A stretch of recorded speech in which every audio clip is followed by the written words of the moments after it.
Hi everyone, today we are bringing this video presentation for you with theories of grade 11 unit number 4 waves and their application. So let's go to the presentation.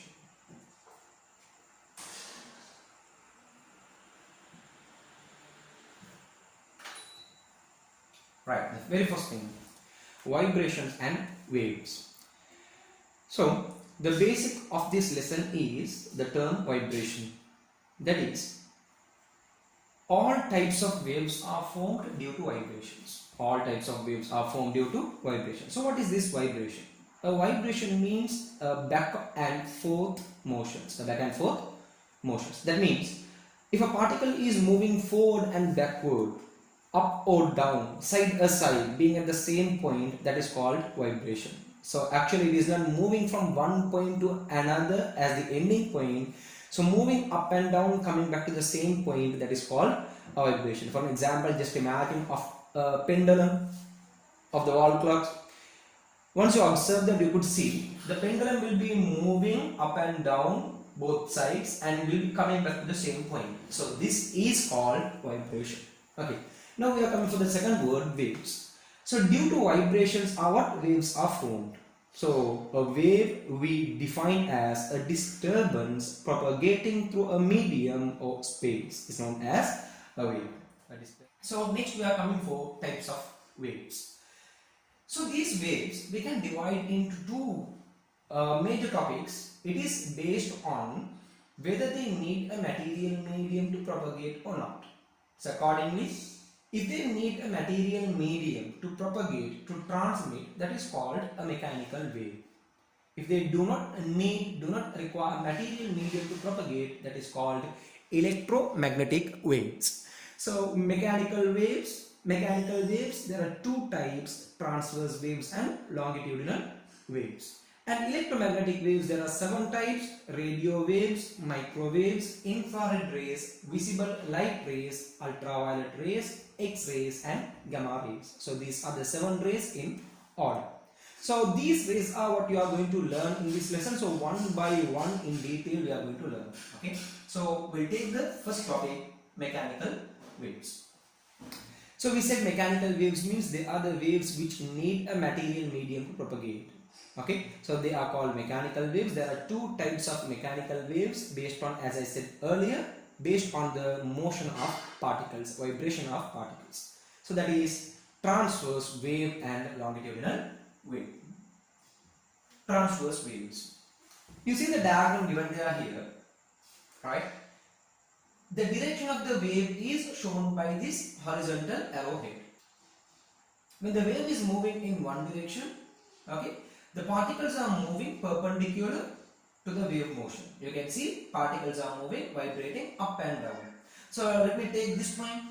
It shows you that particle is vibrating up and down, but it is not moving along with the wave. So there are 4 steps here. What are the 4 steps? Let me take this as the starting point. It moves up 1, coming back to the same point 2, and going down below the starting point 3, coming back to the same starting point 4. So accordingly, whenever there is a vibration to be taken place, there will be 4 steps, maybe up and down, right to left, side to side, whatever. Okay. So according to this, if the particles are moving perpendicular to the direction of the wave motion, such waves are what we term as transverse waves. So you can see the definition given there. Waves where the particles of the medium move in a direction perpendicular to the direction of the wave motion are known as transverse waves. Okay, right. So a small diagram, a graph we are giving for this transverse waves. That is, when the transverse waves are formed up, they will be giving you upper points and lower points.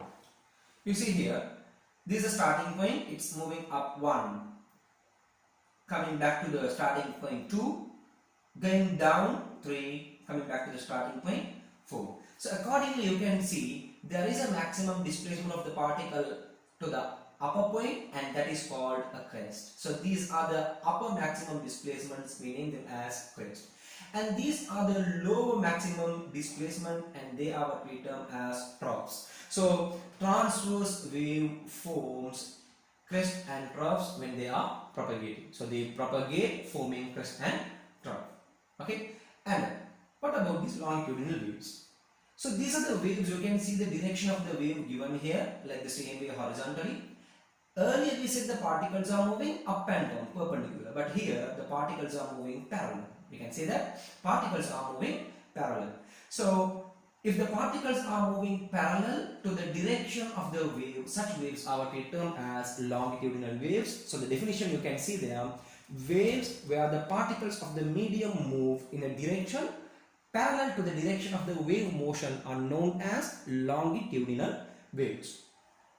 What about the diagram, the graph?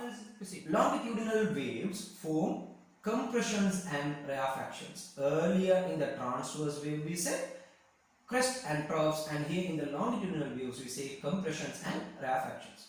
You can see it is like a spring here. You are pushing, you are giving a force. When you give a force, you can see there will be some compressed areas as well as free areas. Compressed areas, free areas, again compressed, again free, like that the motion could be observed. So these compressed areas we name as compressions, and the free areas we term as rarefactions. So accordingly, longitudinal waves form compressions and rarefactions. You can see that this is the point, this is the direction of the transmission of energy along with the wave, but the particles will be moving forward and backward. So this is regarding transverse wave and longitudinal wave. Okay. So now let me take a small activity to demonstrate both this longitudinal and transverse wave. So I'm going to take a small simple apparatus, that is a slinky.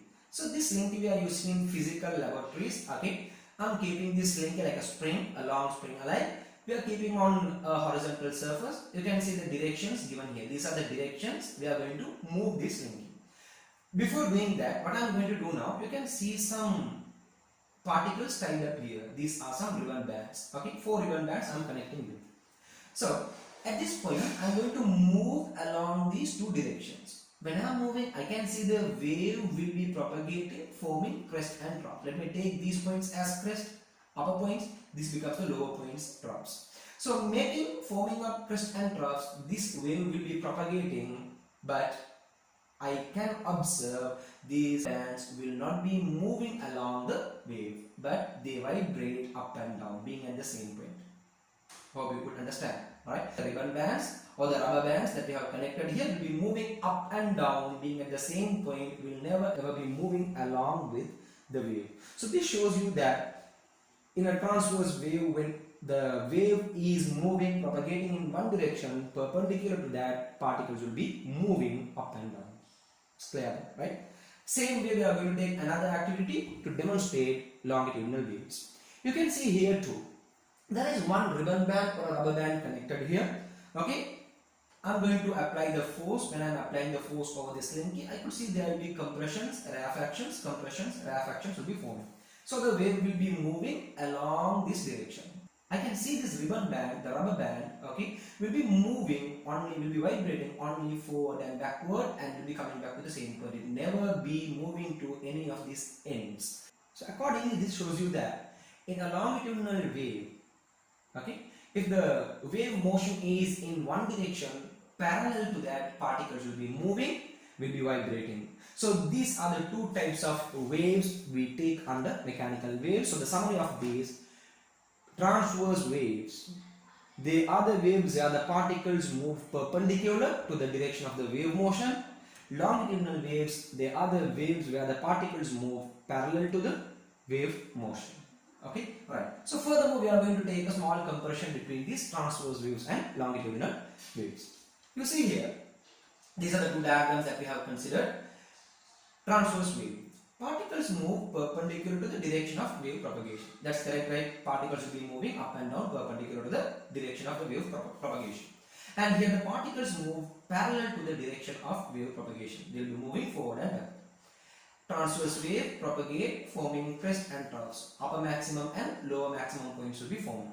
Longitudinal waves, they will be forming compression, compressed areas, and free rarefaction, free areas. Okay, propagates, forming compressions and rarefactions. And the third point, transverse wave propagate along the surfaces of solids or liquids, and also strings and wires. Okay, even in physical exercises, you could have seen a rope we are tying up to one end and the other end we are moving up and down. There too we can observe the upper points and lower points will be forming. That means the wave will be forming crest and troughs when it is propagated. So that is also a transverse wave. So one more example I am giving for this transverse wave. Just imagine a still water surface that you take. Over this still water surface, you are going to keep a paper board or any soft materials, something like styrofoam, rigifoam, or like that, right? And then what you do, you are going to throw out a small stone or a pebble to the water. So you can see there the point where the stone hit on, there will be waves propagated. When the waves are moving around the point, the paper board, you can see it will be moving up and down, being at the same point. So this is an example for transverse wave. And longitudinal wave, the last point, propagate through solids, liquid and gases. This use all three mediums, solid, liquid and gases. So an example, I'm speaking, you can listen, you can hear. So each of us, we can listen for what others speak, what others talk. That is because of the sound propagates. It is also a wave. This sound, when it is propagating, it will be making compressions and refractions. So sound belongs for longitudinal waves. So hope you all understood about these transverse waves and longitudinal waves clearly. Now we are coming for physical quantities associated with wave motion. There are 5 physical quantities that we take. Okay, so to learn about that, to discuss about that, very first we are coming for a common graph. You see, actually this is a displacement time graph. You can see that y-axis is taken as displacement and x-axis is taken as the time. Okay, so it shows you that, just imagine here there is a point, a particle, it's moving up, it's moving up. So this upper motion is what taken as the first, okay, graph. You can see the first part of the graph, it's moving up, and down it comes now. It's a second motion, that the second motion is taken by the second graph. So the upward motion is what shown by the upper graph of this displacement time motion, right? And then the point, the third step, it moves down. That motion for the maximum downward displacement is shown here, right? And then the point will be coming back again to the initial points, the starting point, that is what given by the 4. So accordingly you can see this graph, the first part of the graph I am taking, it is consisting of 4 steps, 1, 2, 3, 4. Okay. So here, what is the maximum displacement taken by the particle upward or downward, whatever? This maximum displacement is what we term as amplitude. Okay, that's the first physical quantity that we take, and it is measured in meters. Okay, right. The second quantity I am going to take, the wave motion. You see now I send you 4 steps, 1, 2, 3, 4. Always one vibration means it's consisting of 4 steps. So giving 4 steps, what is the vibration taken place, that is said to be one complete wave. So the distance between these 2 points, look at the point I am marking you, this is the first point and this is the second point. So the distance between these 2 points is what we term as wavelength. So how do you define that? Simply to say the distance between 2 points in the same state. Why do I say same state? You see here, this is the starting point of one wave, right? And this is the starting point of the second wave. So the same state you are going to take, what is the distance between these two, that is called wavelength. Or in another word also I can take. Let me take this point, the crest. Okay. If I take the crest, the next consecutive point in the same state should be the very next crest. So these 2 points. So if you take these 2 points, let me check it out whether it consisting of 4 steps. Here it is. 1, 2, 3, 4. You can see it also does have 4 steps. So accordingly, what is the distance between 2 consecutive crests? That is called wavelength. Like the same, let me take 2 troughs here, this point. 1, 2, 3, 4. So 2 consecutive troughs also consisting of 4 steps. That means it's also one wave. The distance between these 2 consecutive troughs is also called a wavelength. So accordingly, this is the second part, wavelength. And the third point I am going to take, that is the period. Now, the total time taken for one complete wave. You can see here there are 3 waves, right? This is one wave, 2 and third wave. So the mid wave is what I am going to take, that is the bold one here, right? So from the starting to the ending point of that means for a complete vibration, for one complete wave motion, what's the time taken? That is called the period. That is denoted by capital T, right? And what is this T0, T1, T2, T3, T4? They are the times taken for each step. We said 4 steps, right? Let me start from T0, alright? Upward motion. That is the first step. T1 is the time taken. And it's coming back to the starting point. Time taken is from T1 to T2. Going down to the maximum displacement, T2 to T3. And the fourth step coming back to the starting initial point, T3 to T4. That's the time taken. The total time taken is from T0 to T4. And that is the period. And that is the third point physical quantity that we take. And the fourth physical quantity I am going to take frequency. Frequency is denoted by its simple F. So what is called frequency? That is the number of vibrations taken place per second. That means during 1 second, 1 unit time, how many vibrations are taken place, that is called as frequency. So let me say one example. Here, let me take this point. You can see that this point I am taking as 1 second. During this 1 second, how many waves have been formed up? Only one wave. That means only vibration. It is said to be frequency is 1. So how do you measure frequency? Frequency we are measuring by hertz. So that is said to be 1 hertz. So let me take 1 second here at this point. So for this point, how many waves are there? 1, 2. That means 2 waves taken place, 2 vibrations taken place. It shows you that then the frequency will be 2 hertz. Let me take this point as the first second, 1 second. Then you can see 1, 2, 3. 3 vibrations, 3 wave motion have been taken place. Accordingly, if I am taking this as the first second, then the frequency will be 3 hertz. So what's the summary here? Let me take the number of vibrations per second is 10, then the frequency will be 10 hertz. 100 vibrations per second, 100 hertz. Did you understand that? So this is the fourth point, that is frequency. And the fifth point is the speed. What is the speed of this wave motion? To calculate the speed of the wave motion, we have to take 2 physical quantities which we have almost learned now. That is the frequency and the wavelength. So what we do there, frequency and wavelength will be taken as a product. That product of frequency and wavelength will be giving you, calculating you the speed of the wave motion. So these are the 5 physical quantities. We are going to take these physical quantities one at each time. Amplitude of a wave. We can see the definition. The maximum displacement shown by the particles taking part in the wave motion is known as the amplitude of the wave. The maximum displacement shown by the particles taking part in the wave motion is known as the amplitude of the wave. So we said that, you can see here, particles moving upward, the maximum displacement, this is called amplitude, and we are denoting it by simple A, measured in meters. Okay. Wavelength. The distance between one particle and the closest next particle, we said next to each other. Closest next particle taking part in the wave motion having the same state of motion. That is what we concern as 2 consecutive crests or 2 consecutive troughs. Okay. So having the same state of motion is known as the wavelength, and this symbol we name it as lambda. What is the symbol? Lambda. Right? And you can see this bold wave, we are taking it as one complete wavelength. So you see, this is the wavelength. And these are the 2 consecutive points in the same step we have taken. Like the same way you see here, this is one crest, the next crest. The length between that we name it as wavelength. Or the other side also you can take here.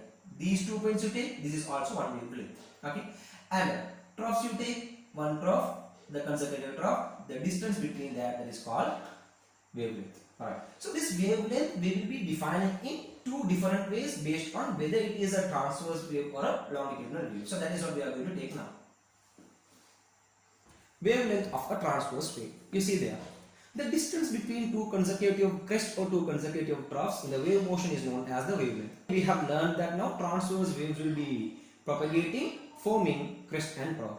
So what is the distance between 2 consecutive next to each other crest or 2 consecutive next to each other trough is called as the wavelength of a transverse wave. You can see that, right?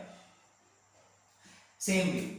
When it comes to longitudinal waves, you know that longitudinal waves will be forming compressions and rarefactions. So what is the distance between two consecutive compressions or two consecutive rarefactions? That is called as the wavelength of a longitudinal wave. You see there, the distance between two consecutive compressions or two consecutive rarefactions in the wave motion is known as the wavelength of a longitudinal wave. So this is the wavelength lambda, and that is also measured in meters. Period. The time taken by a particle for one complete oscillation, that means one vibration during one wave motion, that is called period. Okay, so that is denoted by capital T, measured in seconds. Frequency, actually that should be simple F, right? The number of oscillations carried out by a particle in a unit time is known as the frequency, simple F. So how many vibrations or how many oscillations are taken place during a unit time during 1 second, it is called as frequency. And there is a relationship between this frequency and period. What is that? You see here, frequency is equal to 1 over time. How do you take? Frequency is equal to vibrations divided by the time taken. Okay. So here we consider about period. Period refers for one complete oscillation. That means vibration is 1. So if vibration I am taking as 1 divided by the time, time should be capital T, period. So F equals 1 over T. You can take the reciprocal both sides. That means capital T is equal to 1 over F. Okay, so that's the relationship between period and frequency. And time is measured in seconds, right? Then what will be the unit for this 1 over T? It's 1 over S. So if you take it up, it becomes S minus 1. It's correct, right? 1 over S means that S, when you take up, it becomes S minus 1. So frequency will be equal to S minus 1, and this S minus 1 will be equal to Hertz. Accordingly, 1 Hertz will be equal to 1 per second. 1 S minus 1. 1 Hertz will be equal to 1 S minus 1 per second. Okay? Right. So the next we are coming for the last physical quantity, that is speed. A wave travels a distance equal to the wavelength lambda in a time interval equal to the period capital T. That means, what is the meaning of this? One wave means one wavelength. That's correct, right? Initially look at this. This is one wave. Okay, this is one wave. This one wave, it does have one wavelength. And for this one wavelength, what is the time taken? Capital T. How do you find out the speed? Distance over time. Okay. So what is the distance here? Distance is the wavelength. So wavelength divided by time. Wavelength divided by time is what will be given as the speed. So wavelength divided by what is the time taken? Period. Okay. Wavelength divided by period, lambda over T. Okay. But we have learned that earlier. Frequency is equal to 1 over period. That means when you subject capital T will be equal to 1 over frequency, 1 over F. If you substitute this here, then you will be getting the equation. Okay, what is the equation? Speed will be equal to wavelength into frequency. So we are making it in an order. Speed equals frequency into wavelength. V equals F lambda. F is measured in hertz, wavelength is measured in meters, and the speed you will be getting it as ms minus 1 meters per second. So this is how you find out the speed. And these are the 5 physical quantities considered under wave motion. Okay, so we hope that you all have understood about what are the types of waves and what are the differences between the waves, and also what are the physical quantities associated with waves. So if you do have any questions or doubts regarding these what you have learned today, you can you can forward your doubts or the questions anytime in our virtual class sessions. So hope to catch you up all in our next video session. Until then, be updated with all our virtual class sessions. Get notified about our next videos. Subscribe to our YouTube channel Science with Anas Mohideen.